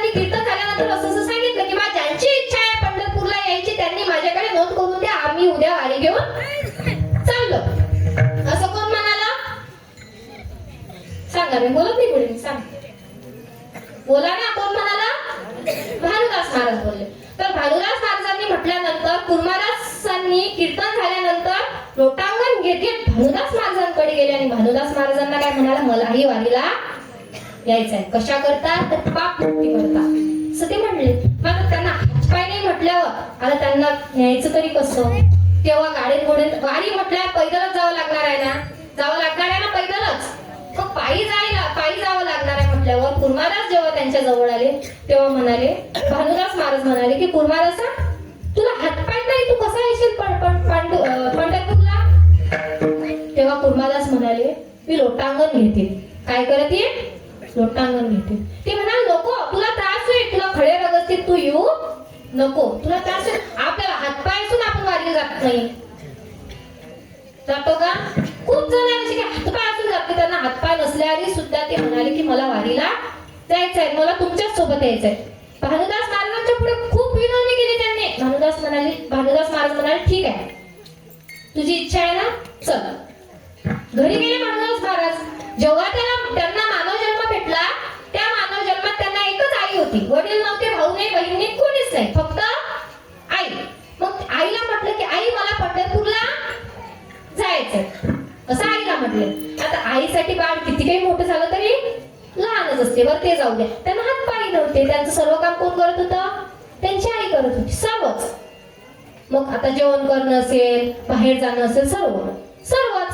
मग आता त्यांची आई म्हणाली की कुर्मादासा, तू पंढरपूरला जाशील, पण तुझं जे बाहेरचं काम आहे ते कोण करील. तू जेव्हा जेवण करशील तेव्हा तुझं बाहेरचं काम कोण करील. तेव्हा कुर्मादासांनी काय म्हणावं माहिती आहे. कुर्मादास म्हणाले, मी जेवलो तर मला बाहेर जावं लागेल ना, मी जेवलो तर मला बाहेर जावं लागेल ना, असं कोण म्हणाले, कुर्मादास महाराज म्हणाले. आई म्हणाली, जाऊ नको तू, तुला त्रास होईल, तुला हातपाय नाही, तुला लोटांगण घेत जावं लागेल, तू जाऊ नको. तरी सुद्धा त्यांनी ऐकलं नाही, कारण त्यांना त्यांच्या आईची पापमुक्ती करायची होती. गेले ते पंढरपूरला, लोटांगण घेत घेत गेले, खूप वारी गेली. पण कुर्मादास महाराजांचं कसं होतं माहिती का. कुर्मादास महाराज वारीत गेल्यानंतर आज जर या गावाला मुक्काम आहे, वरुड बिहाडेला जर का मुक्काम आहे, तर वरुड बिहाडीच्या पुढे कोणतं गाव आहे, ते राणेगाव जस्तगाव. इकून जाताना बरं कोणतं आहे ते, राणेगाव जस्तगाव. तर आज जर या गावात दिंडी मुक्कामी आहे, वारीला जातो ना आपण, कोणी ना कोणी तर मुक्कामी राहतो ना, मुक्कामी राहतो. तर आज जर या गावाला मुक्कामी असले तर ते राणेगावात जाऊन सांगायचे की बा, भानुदास महाराजांची वारी येणार आहे, त्यांना भोजनाची सोय करून ठेवा, असे भानुदास महाराज म्हणत होते गावकऱ्यांना. ज्यांना हातपाय नव्हते ते जाऊन लोटांगण घेत जाऊन गावकऱ्यांना सांगत होते की वारीची जेवणाची सोय करा. आपल्याला हातपाय असून आपण दान करत नाही, करतो का, कमावते ना आपण, तरीही करत नाही. किती भाव असेल त्यांच्या मनात, किती श्रद्धा असेल देवावर, की ते बिना हातपायाचे लोटांगण घेत जात होते. असं करत करत त्यांनी खूप प्रवास केला, खूप लोटांगण घेत गेलो. रक्ताभांबळ अंग झालं होतं त्यांचं. काय झालं होतं, रक्ताभांबळ अंग झालं होतं. जेव्हा ते लवड गावाला पोहोचले तेव्हा काळजातून अंतःकरणातून देवाला हाक मारली की देवा, आता समोर नाही येणं होत माझं. रक्तानं भांबळलेले, सर्व अंगाला रक्त लागलेलं होतं. काय करणार, ते पुढे जावलं जात नव्हतं, लोटांगण घेत जात होते. आपल्याला पाय जर आपण थकतो, बसतो, त्यांनी करावं तरी काय, पोटात अन्नाचा कण नाही. लहुडगावला पोहोचले.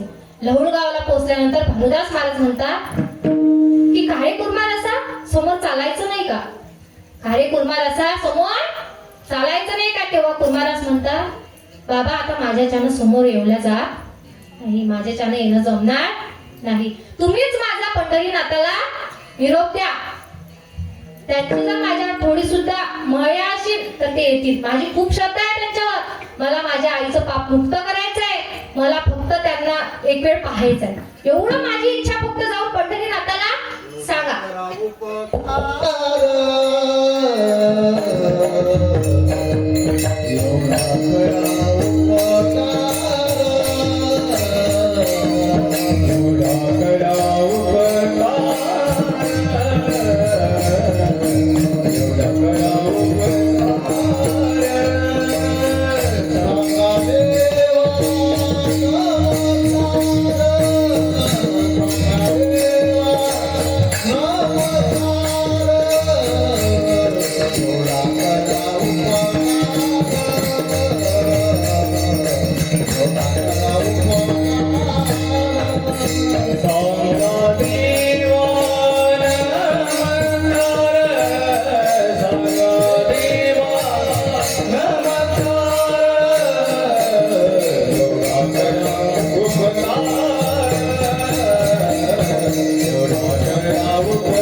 बाबांना म्हणाले कुर्मादास महाराज की बा माझा एवढा निरोप देवाला सांगा, एवढा उपकार माझ्यावर करा की देवाला माझा निरोप सांगा की तुमचा एक भक्त तळमळतोय तुमच्या भेटीसाठी, असा माझा निरोप हा पंढरीच्या नाथाला द्या. तेव्हा लहुड गावला थांबले ते.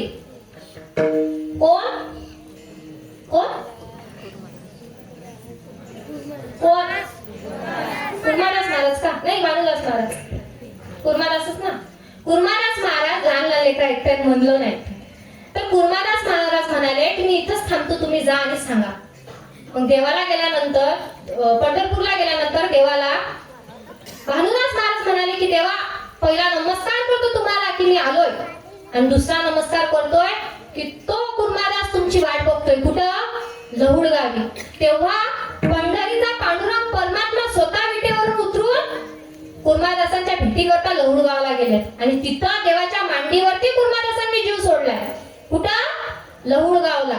देवाच्या मांडीवर कुर्मादासांनी जीव सोडला. एवढी तत्परता होती देवाला भेटण्याची, एवढी आशा होती देवाला भेटण्याची, एवढी अपेक्षा होती. म्हणून तुकोबारे म्हणतात की देवा भक्तासाठी तू एवढ्या खालच्या पातळीला येतयस, म्हणून मला तुझा दासत्व अभंगाच्या प्रथम उच्चार. हीच व्हावी माझी आस, हीच व्हावी माझी आस.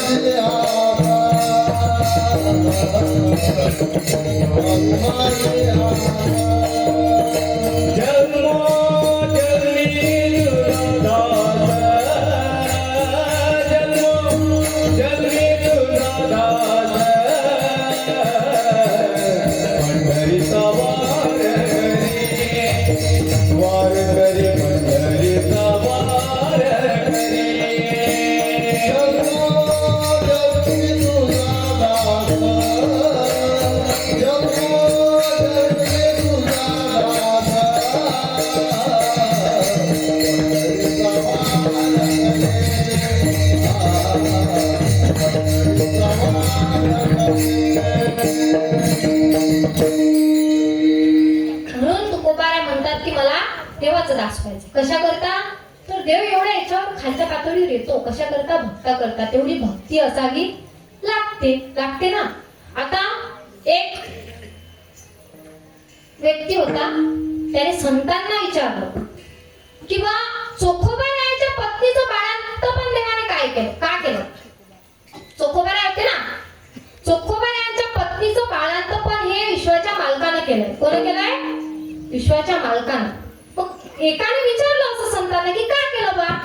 तर त्यांचे जे चोखोबारायांचे जे वडील होते, चोखोबारायांचे जे वडील होते रानोबाराय, ते निष्ठावंत पंढरपूरचे वारकरी होते. कोण होते? निष्ठावंत पंढरपूरचे वारकरी होते. ते दर एकादशला वारी करायचे. पण जेव्हा त्यांचं वय झालं तेव्हा वय झाल्यानंतर ते घरी बसल्यानंतर त्यांच्याला वारी करणं होत नव्हती. मग वारी करणं होत नाही म्हटल्यानंतर ते घरी बसल्यानंतर त्यांची जे सून होती त्या सुनीचं नाव काय होतं? सोयराबाई. काय होतं? सोयराबाई. कोणाच्या पत्नीचं नाव होते? चोखोबारायांच्या. चोखोबारायांची पत्नी गरम करून जीव घालायची आपल्या सासऱ्याला. काय करू? गरम करून जीव घालायची. अच्छा. आता महादेवाचं माहितीये का? महादेवाचं बाया घागर पाणी घेऊन कोणाला जातात वायाला? महादेवाला. तुम्ही नाही बोलसान, पण हे जाताना घरातला महादेव उपाशी राहिला तरी चालेल, पण तो महादेव खुश झाला पाहिजे. गेला का देवाचं तुमच्यावर खुश व्हायला? घरातल्या मालकाला, घरातल्या देवांना तुम्ही जेवण करायला नाही, त्यांना घागरवर पाणी घेऊन जाता. देव येईल का तुम्हाला आशीर्वाद? ते नाही देणार ना, नाहीच देणार. तर असं तुम्ही करता. तुम्हाला सांगू का माहिती का, देवाचं दास्यत्व करायलाही मोठं विचार करून करावं लागतं. कोणाचे दास्यत्व करतो का देव? कोणाचे करेल का? आपल्या घरी येईल का देव नांदायला? येईल का? नाही. त्यांचा अधिकार तेवढा मोठा आता. आणि कोणत्याही देवाचं दास्यत्व करावं असं नाही. ज्या देवाला बोकडा चालतो त्या देवाचं दास्यत्व करावं काय? करावं का? बोला ना. तुला कीर्तन माही भाषा समजते का? समजते ना? तुमचे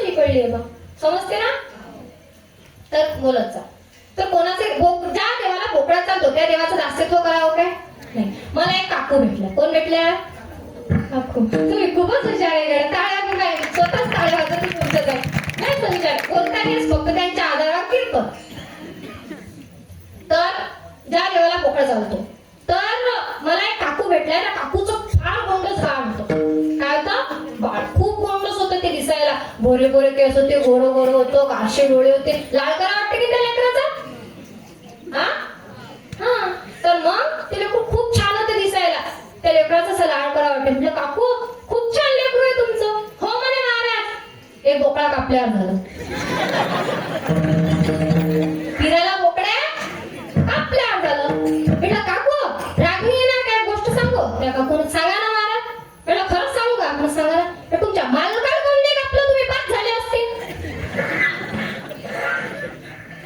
तो मुक जाणार आपल्यापेक्षा त्या नवऱ्यानेच कापलं असतं तर पाच लेकर झाले असते की नाही. मुके जाणार मग एवढीच तुझ्या धमक होती वाट कापा लागत होता. ते पाला खाणार शेळीचं पोरग कापलं असंच म्हणावं लागेल की मुक जाणार. बरं ते शिळे मुक जाणार. मग त्याने कोणी हिंमत तुझी हात लावायची. ते शेळीचंच लेकरं मग विचारायला धरलं कापलं काय. तर मग महाराज ते शेळीचं पिल्लू कापलं म्हणून झालं. बोकड्या कापल्यावर झालं. बोकड्या कापल्याला लेकरं नसतात.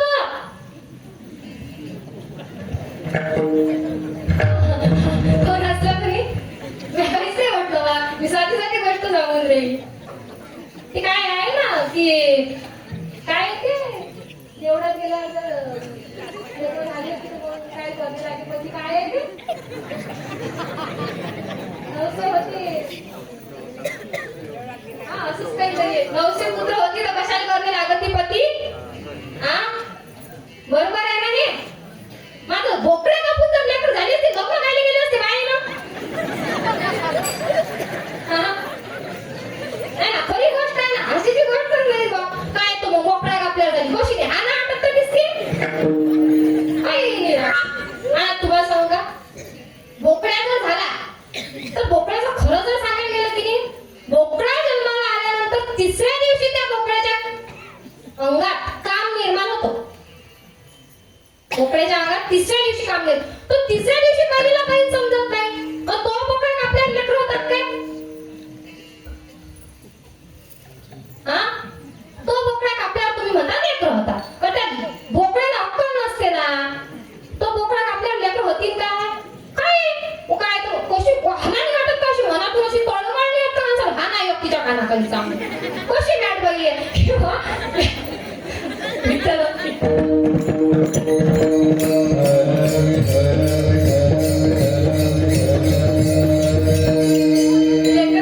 बोकड्या कापल्याला हात नसतात. आपला विषय काय होता चोखोबारायचा.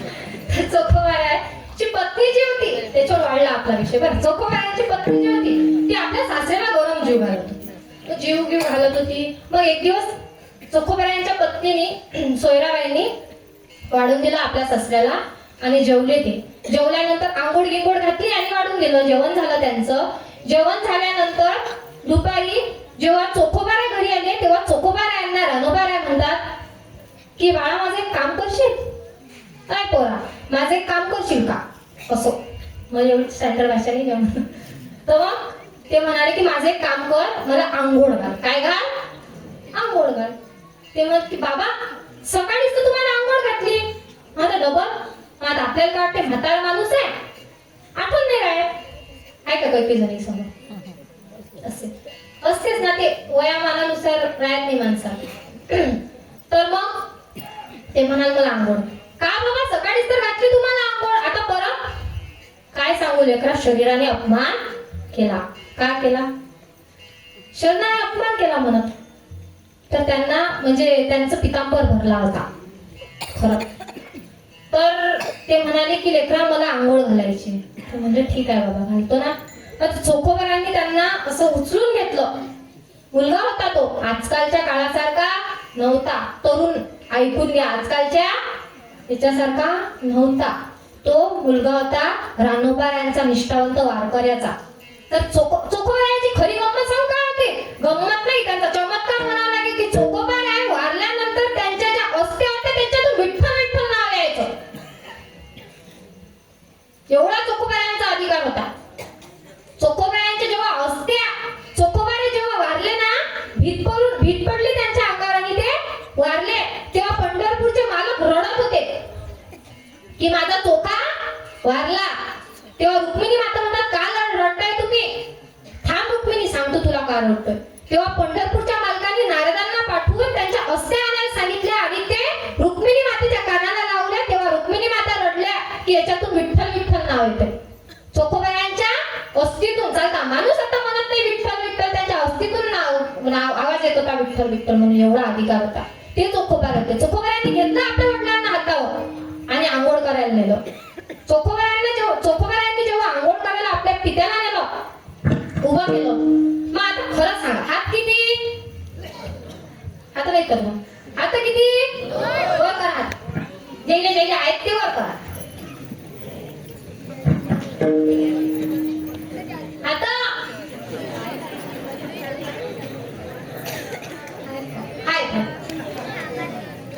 हात किती? दोन. हे प्रत्येकाच माहित आहे ना, बोला ना. हात किती? दोन. शाबास. दोन. हात दोनच. मग आता हात दोन असल्यावर त्यांनी दोन हातांनी आपल्या वडिलांना असं उचलून नेलं आणि उभं केलं. उभं केल्यानंतर त्यांनी आता त्यांना धराव. आता म्हातारा माणूस तर त्यांना धराव की त्यांची कंबर धुवाव? खरं सांग, दोन हाताने होणार आहे का? नाही. तेव्हा सोयराबाई आल्या. कोण आल्या? सोयराबाई आल्या. आणि सोयराबाई म्हणतात की काय झालं मला, मी करू का काही मदत? तेव्हा चोखोबारा म्हणतात की सुनेने आपल्या सासऱ्याची कंबर धुवायची नसते, कंबर काढायची नसते. असं कोण म्हणालं? सोयराबाई म्हणाले चोखोबाऱ्यांना. तेव्हा सोयराबाई म्हणाले, बरं ठीक आहे, नाही करत मग मी. सोयराबाई होत्या त्या आजकालच्या सुना.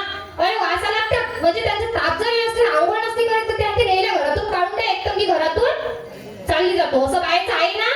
आहे. त्या सोयराबाई का म्हणा, ठीक आहे, तुमचं तुम्ही पायात बसा. उभ्या राहिला कमरेवर हात देऊन तिथं. तुमचं तुम्ही पायात बसा. मग एका हाताने, आता दोन हाताने नाही होणार ना.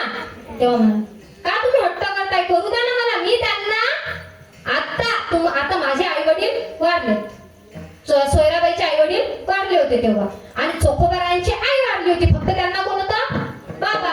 तर वडील असल्यामुळे त्या म्हणतात की मलाही आई वडील नाही, तुमची आई वारली, फक्त राहिलं कोण? तुमचे वडील. तर तुमच्या वडिलांना मी आंघोळ घालेपर्यंत सासरे समजणार नाही, त्यांना माझे वडील समजेल. कोण समजेल? वडील समजेल. असं म्हणून चोखोबारा म्हणतात की बरं सोयरा, तू एक काम कर, तू माझ्या वडिलांना पकड, म्हणजे वडिलांना पकड, मी त्यांची कंबर धुतो. तर सोयराबाई म्हणाले, तुम्ही काळजी नका करू ना, मी जोपर्यंत त्यांची आंघोळ होत नाही तोपर्यंत त्यांना सासरे समजणार नाही, त्यांना वडील समजेल. असं म्हणून त्यांनी कंबर धुतली. त्यांना दिसतही नव्हतं डोळ्यांनी. आता वय झाली होती ना त्यांची, दिसत नव्हतं त्यांना डोळ्यांनी. कोणाला? चोखोबारांच्या वडिलांना, रानोबारांना. पण त्यांना बांगड्यांचा आवाज आला. आता चोखोबारांची बहीण म्हटल्यावर ती खूप लांब गेलेली होती. मग चोखोबारांच्या बहीणचं येणं इथं शक्य होतं का? नाही. बरं, चोखोबारांची आई वारली होती, मुलगी बाहेर गावला होती. मग आता करायचं कोण? घरात कोण होती राहिलेली? फक्त सून. त्यांना बांगड्यांचा आवाज आला. तेव्हा त्यांनी काही सुद्धा म्हटलं नाही. त्यांनी आंघोळ घातली आणि आणून ठेवलं. दुसऱ्या दिवशी त्यांना वाढून दिलं, जेवण केलं. आंघोळ केल्यानंतर वाढून दिलं, जेवण केलं. आणि जेवण झाल्यानंतर चोखोबारांना रानोबारा म्हणाले की चोखा, मला 12च्या नंतर जायचंय, मला दक्षिणच्या राजाचा निरोप आहे. कोणाचा? दक्षिणचा राजा म्हणजे कोण? दक्षिणचा राजा यम. मला दक्षिणच्या राजाचा निरोप आहे, मला जायचंय, तू आज कामालाही जाऊ नको, तू माझ्याजवळ बस, असं म्हटलं. आणि त्यांचा जो शेवटचा क्षण होता, त्या क्षणाला त्यांनी विचारलं की चोखा, खोटा बोलला ना वडिलांशी, किंवा सांगितलंच नाही वडिलांना? काय बाबा, काही नाही सांगितलं तुम्हाला, अशी चोखोबारा म्हणाले. रानोबारा म्हणतात की काल माझी कंबर कोणी धुतली? तुझी बहीण आहे ना? शक्य नाही. तुझी आई नाहीये. घरात राहिलेली बाई कोण? तुझी पत्नी. धुतली कोण? हो बाबा, सोयराने धुतली. काय म्हणाले? होय बाबा, सोयराने धुतली. तेव्हा ढसाढसा रडले रानोबारा. ढसाढसा रडले की सुनेनं सासऱ्याच्या कंबर धुवायची नसते, सासऱ्याला उघड्या अंगाचं पाहायचं नसते. मग घुसली तेव्हा सोयराबाईला बोलवलं. रानोबारांनी आपल्या बाजूला बसवलं शेवटच्या क्षणाला आणि सांगितलं, मुली तू माझ्यासाठी जे केलं ते कोणी सुद्धा केलेलं नाही आणि करणारही नाही. करेल का कोणी?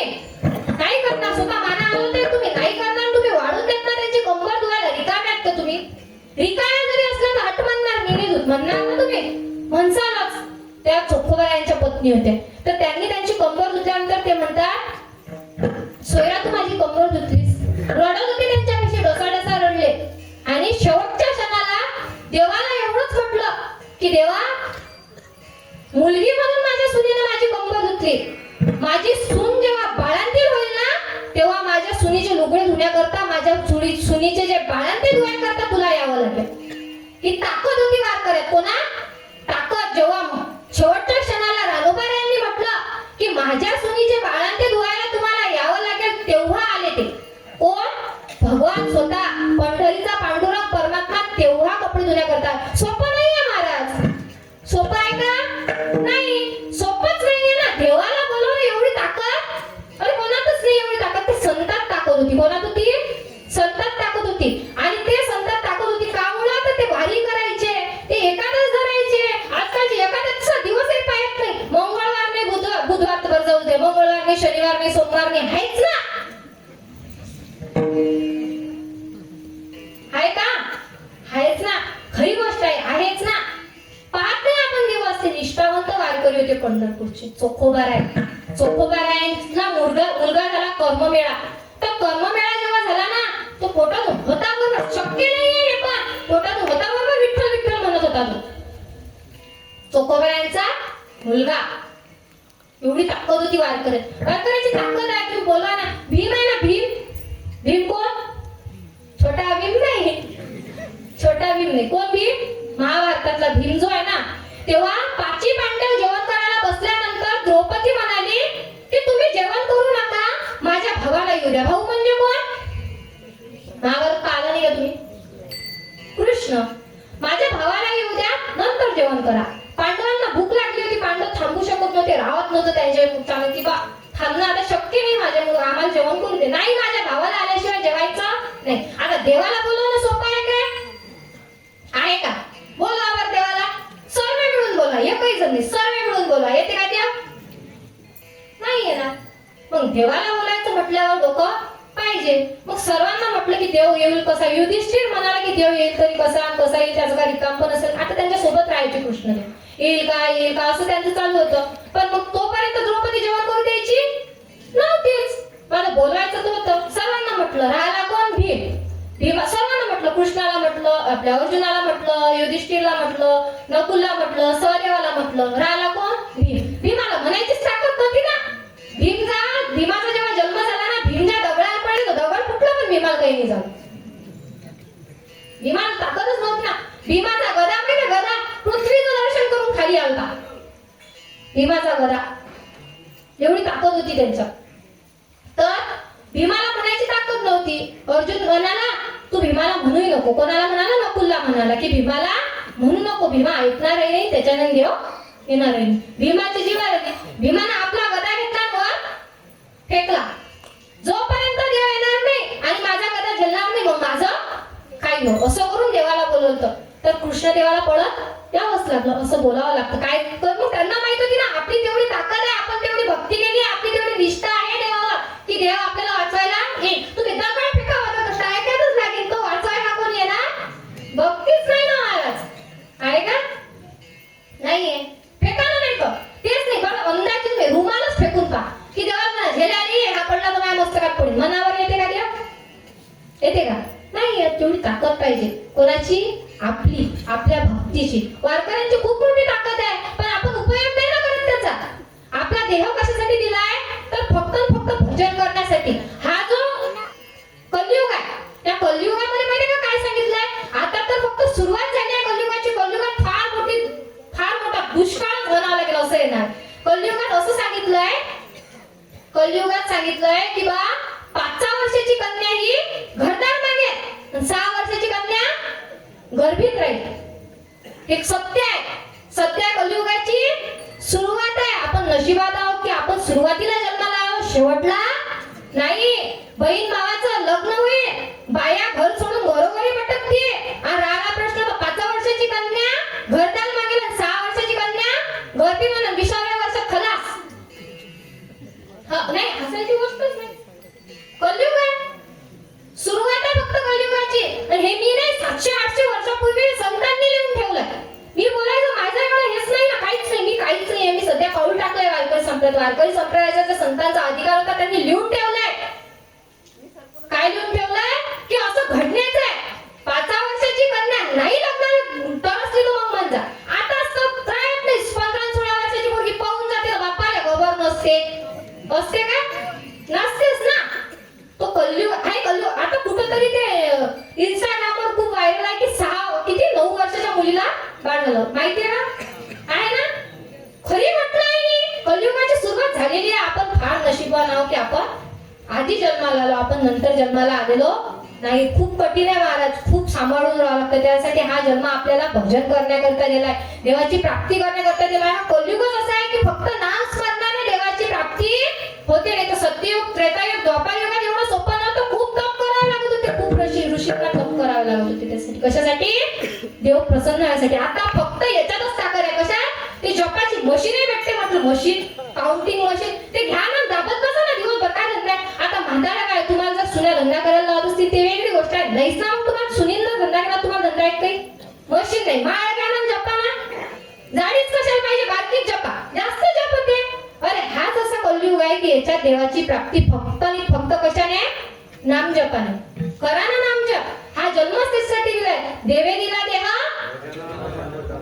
दिला देह भजन गोरा. दिला देह भजन गोरा.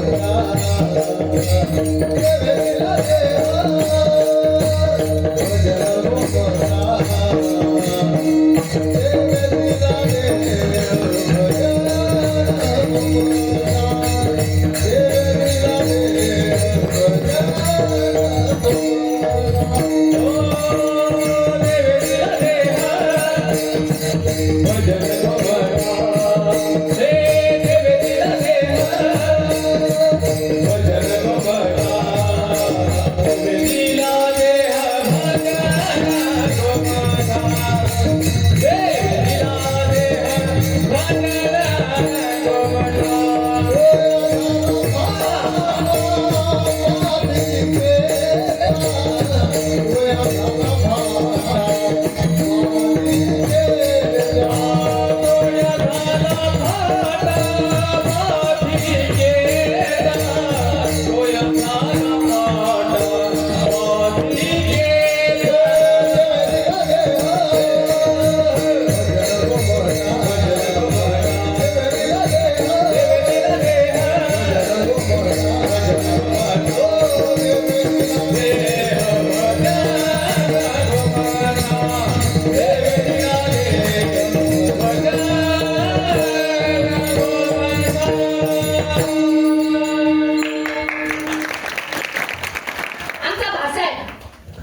वयाने असा आहे आमचा काळ घेऊन दर कीर्तनात उभा असते. बरं, तो खूप छोटा आहे, खूप.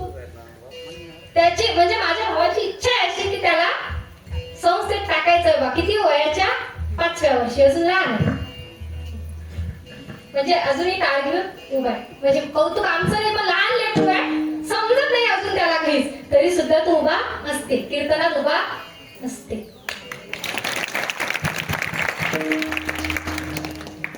देवे दिला देह भजन उमटा, तोया झाला फाटा बाधिकेचा. आपला देह कशासाठी दिलेला आहे? भजन करण्याकरता. तर आपण भजन करायला पाहिजे. आपण ते सोडून सगळंच करतो, सगळंच करतो, फक्त आपण भजन करत नाही. नरदेह अनमोल आहे, हा नरदेह अनमोल आहे. 84 लक्ष योनीतून मुक्त होण्याकरता आपल्याला फक्त पर्याय एकच आहे. काय? तर जप करा ना. जप काय करता चाललं? जपच फक्त. आपल्याला तपही नाही करायचे, तप केले ऋषींनी, आपल्याला फक्त जप करायचं. करा ते, भक्ती करा देवाची. भक्तीत खूप ताकद आहे बरं, खूप ताकद आहे. पण भक्ती देव सुद्धा करू देत नाही. देवाला लय गिऱ्हाईक लागतात भक्ती केली. आपण जर भक्ती, आता तुम्हाला सांगतो, तुम्ही जर पारायण वाचायला बसले, पारायण वाचायला बसला ना घरी एखाद्या वेळेस, पारायण वाचायला बसल्या, इकडून फोन वाजला तो असा तुमच्या आईचा. पारायण पहिले आहे ना, मन लागते का? आणि आई त्याच वेळेला तो फोन येते. काहून येते? देव करायला लावते ना, देवच करायला लावते. कोणतं देव एकनिष्ठ भक्ती राहू देत नाही, देतच नाही. इकून काय केलं की इकून मिस कॉल आलाच पाहिजे, कोणाचाही असो तो, घरचेचा असो की कोणाचा असो, आहे ना. देव भक्तीत भक्तीत एकत्र लागतच नाही. माणसाचं मन एकत्र आपलं हे होतच नाही, एकाग्र होतच नाही. कारण की देव किती जणांना सांभाळेल. भक्तीत ताकद पाहिजे, ते वारकऱ्याची खूप मोठी ताकद पाहिजे की भक्तीत रमला पाहिजे माणूस, भजनात रमला पाहिजे. विठ्ठल विठ्ठल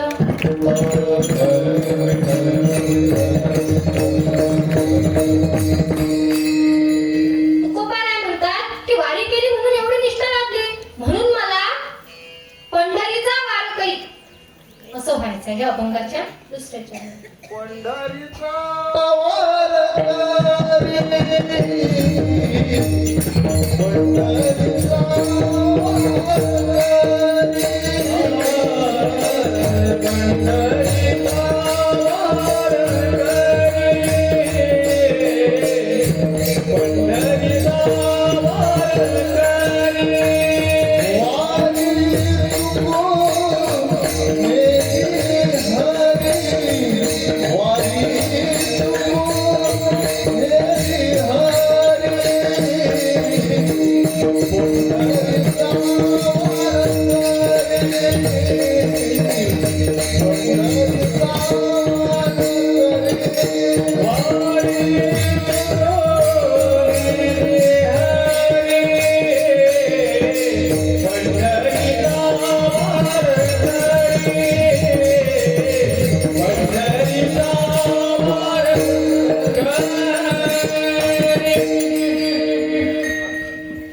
भजन करा बरं, इकडे हातवर करा अशी.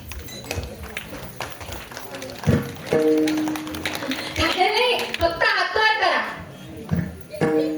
जय गजानन श्री गजानन जय जय जय जय जय गजानन श्री गजानन श्री गजानन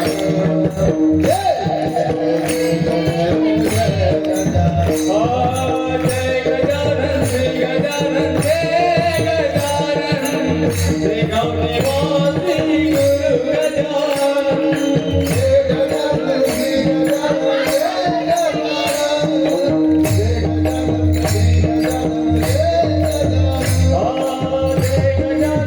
गजानन जय गजानन जय गजानन श्री गजानन जय गजानन जय गजानन श्री गजानन जय गजानन जय गजानन श्री गजानन जय गजानन